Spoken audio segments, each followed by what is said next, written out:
Russian President Vladimir Putin met with British Prime Minister David Cameron before the G8 summit. Putin criticized the decision by Western nations to provide weapons to anti-government forces in Syria. A secluded lochside golf resort in a picturesque corner of Northern Ireland. And all around it, heavy police security and miles of razor wire. Literally a ring of steel to keep G8 isolated from any hint of trouble. Organising a summit here was always going to be a security gamble for David Cameron, but as he arrived from London last night, it wasn't only external disruption he had to worry about, the war in Syria. It's differences with Russia that are the problem, already aired in a sticky tete-a-tete yesterday in Downing Street.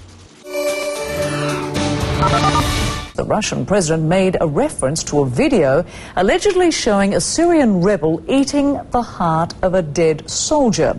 And Mr. Cameron touched on Syria's suspected use of chemical weapons. Take a listen to that exchange. I believe that Assad is responsible for tearing his country apart, and that to end Syria's nightmare, he has to go. The new evidence this week of how the regime is gassing its people makes that clearer than ever. I also believe that if we leave Syria to be fought over between a murderous dictator and violent extremists, we will all pay the price.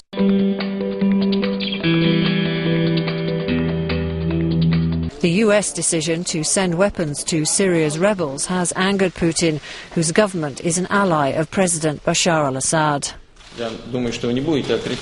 Referring to an unverified gory video released last month, the Russian leader said, "I believe you cannot deny that blood is on the hands of both parties.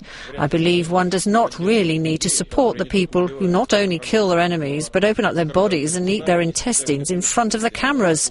Are these the people you want to support? Are they the ones you want to supply with weapons?" Vladimir Putin defended his country's right to continue supplying weapons to the Assad government.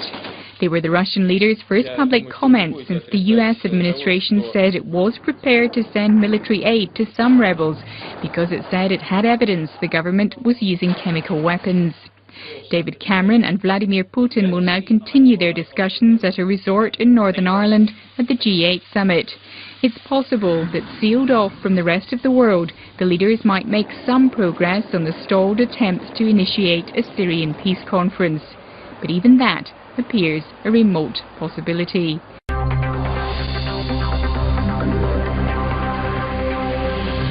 A new video in Syria shows just how armed the rebels might actually be. He needs big effort, he needs all the sacrifices he can give, money-wise, health-wise, blood-wise, anything he can give. The British accent is just one of many reasons why this is a complex global problem. We all remember what happened in Iraq when the United States was claiming that Saddam is having a chemical weapon, but it turned out not to be true. Secondly, Russian authorities are now standing behind Assad, but mostly for stability. Whether this is progress or just lip service, a mistake from either side will be very serious.